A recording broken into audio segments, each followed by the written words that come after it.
it's Angela here from Homestead, and today I just wanted to share a little bit with you about journaling, and I have 15 ideas for you of how you can get started. So if you haven't tried journaling yet, or you've always wanted to but never knew how to write or where to start, stay tuned. So some of you guys know that journaling's been a huge part of my life for a long time, and maybe you've even been part of my journaling sessions that I did online. I did free sessions for, I think we went for 8 months straight, doing one every 2 weeks, bi-weekly, and it was so much fun. And I would have journal prompts and people would come on Zoom, and it was really fun. So I'm hoping to be able to do that again sometime here soon. But in the meantime, because it's been such a big part of my life, I just wanted to talk about it and share some ideas with you that I hope will help inspire some creativity, some ideas, some stress relief, help you with overthinking, maybe procrastination, maybe some perfectionist tendencies and things like that. So I hope that these ideas will inspire you. So let's get started.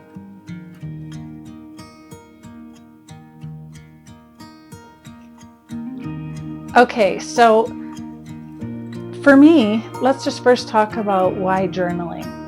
Journaling can be an amazing form of stress relief.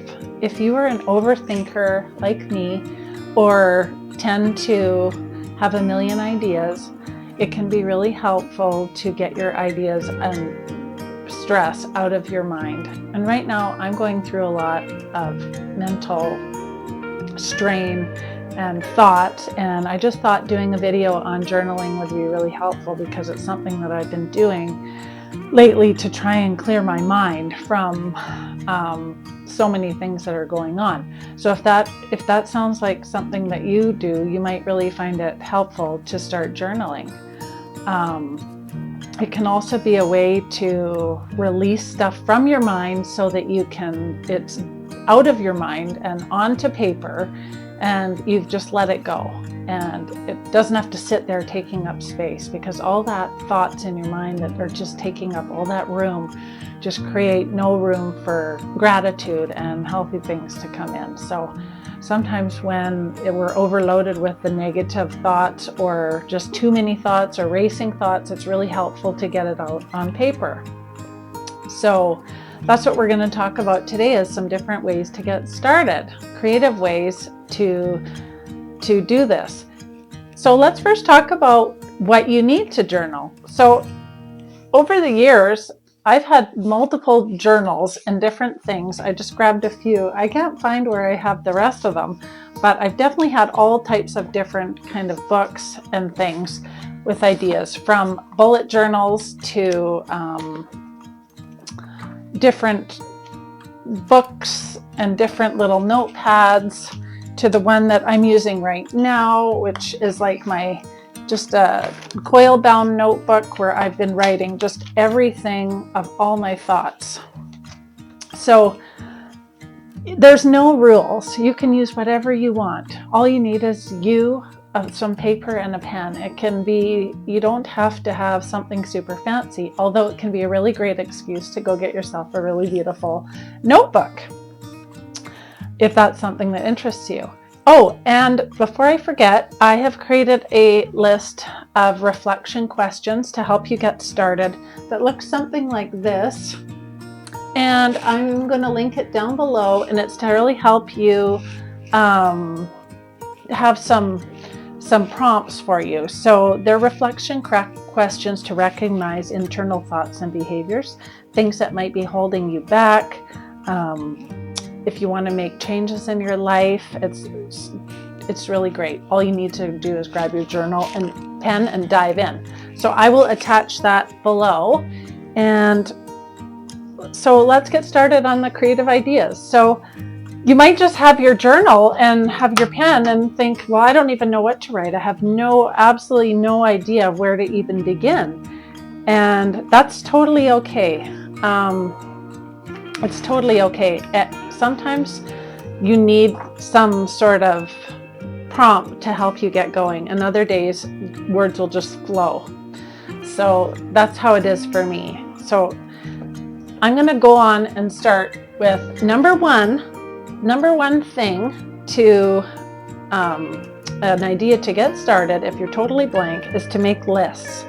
To get everything out of your head and just write down everything you have to do. Maybe it's things you have to do, maybe it's groceries you have to buy, maybe it's appointments you have to go to, maybe it's just thoughts in your mind. Whatever it is, you can make a list. So I want to show you an example of an art journal that I have that a friend made for me. Isn't it beautiful? It's got a chicken on it and everything. So pretty. And I've just stuck in things that I've painted, and I was taking a painting class.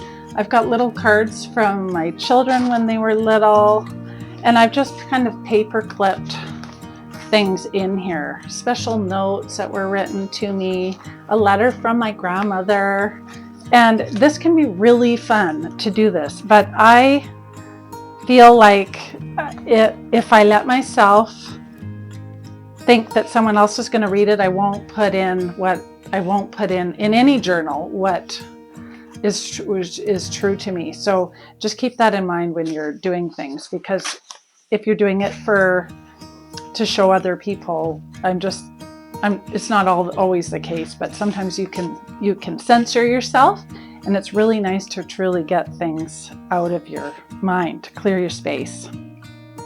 This one here is just like a painting that I did, and a vision board I stuck in there, and just cards and special things. So it could be anything. There's no rules. So that's just an example of that. But it can also be just a plain little notebook that you stick things in and make it more creative to you. So yeah, that's art journaling. So that's one option.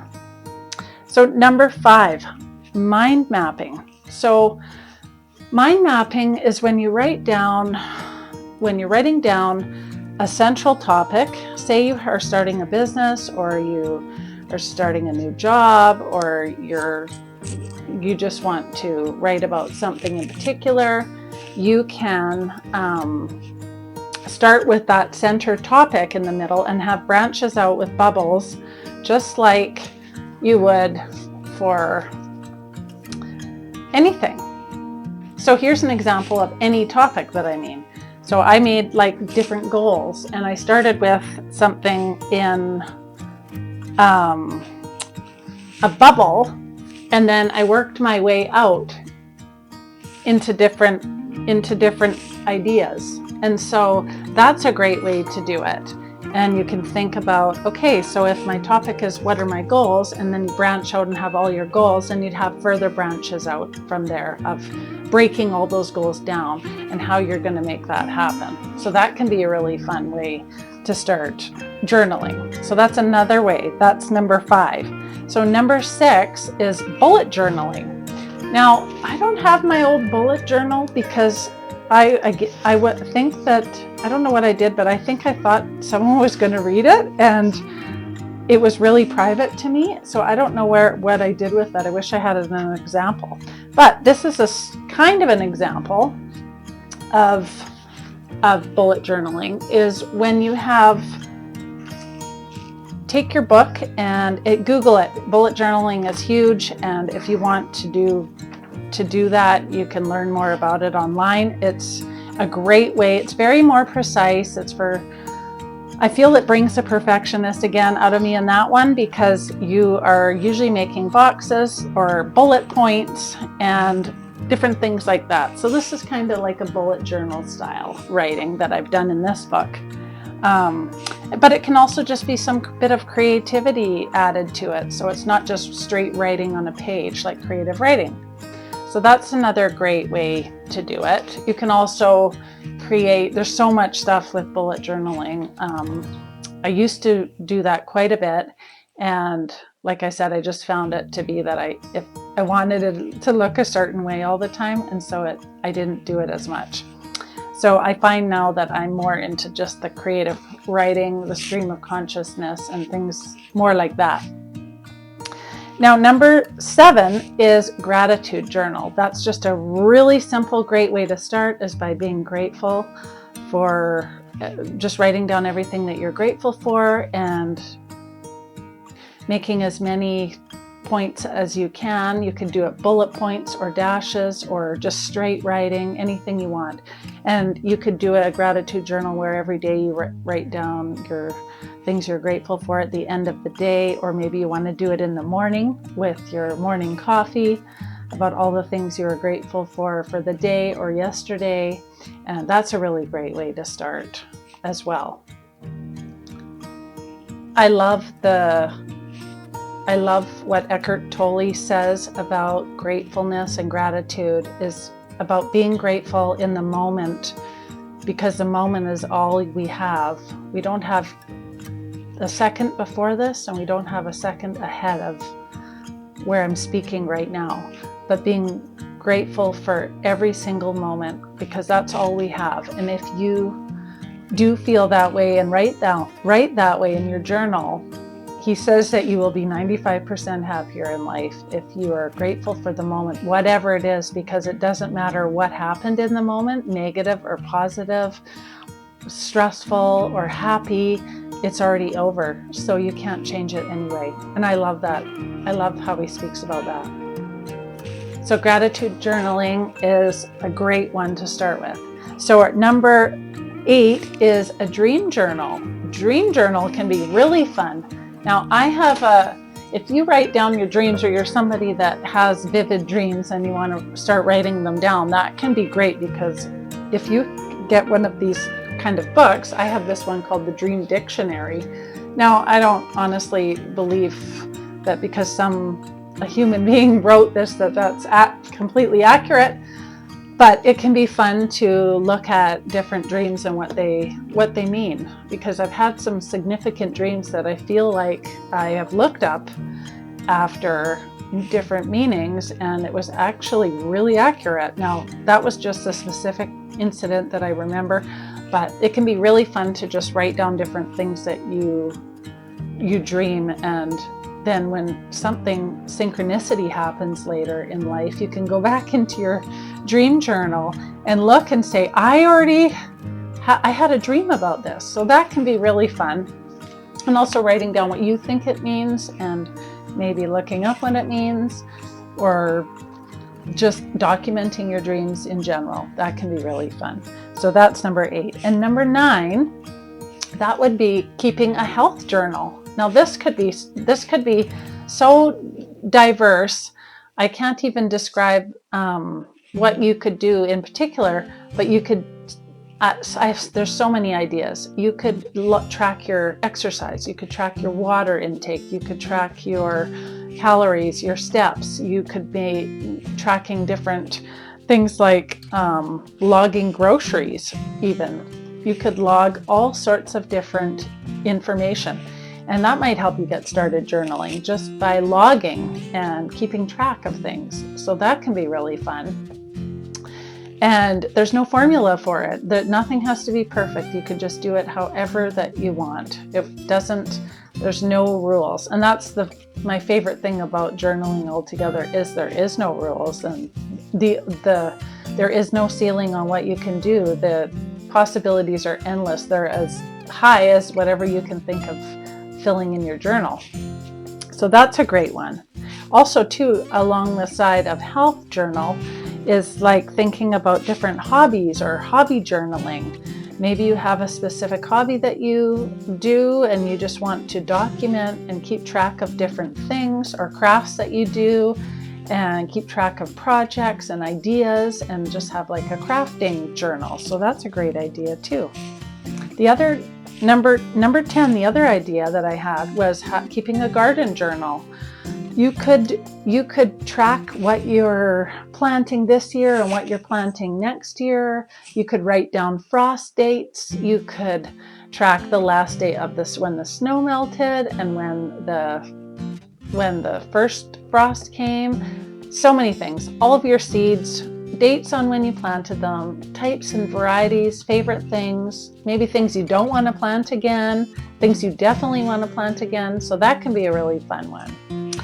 And now I'm at number 11. Okay, so this one's called Morning Pages. And this is a book by Julia Cameron called The Artist's Way. And she talks about writing morning pages and how you just want to write down. You don't need the book. You can just look it up if you want, or you can get the book if you like. But she just basically talks about, it's more of like a brain dump in the morning of writing 3 pages every morning of just writing and writing anything in your head.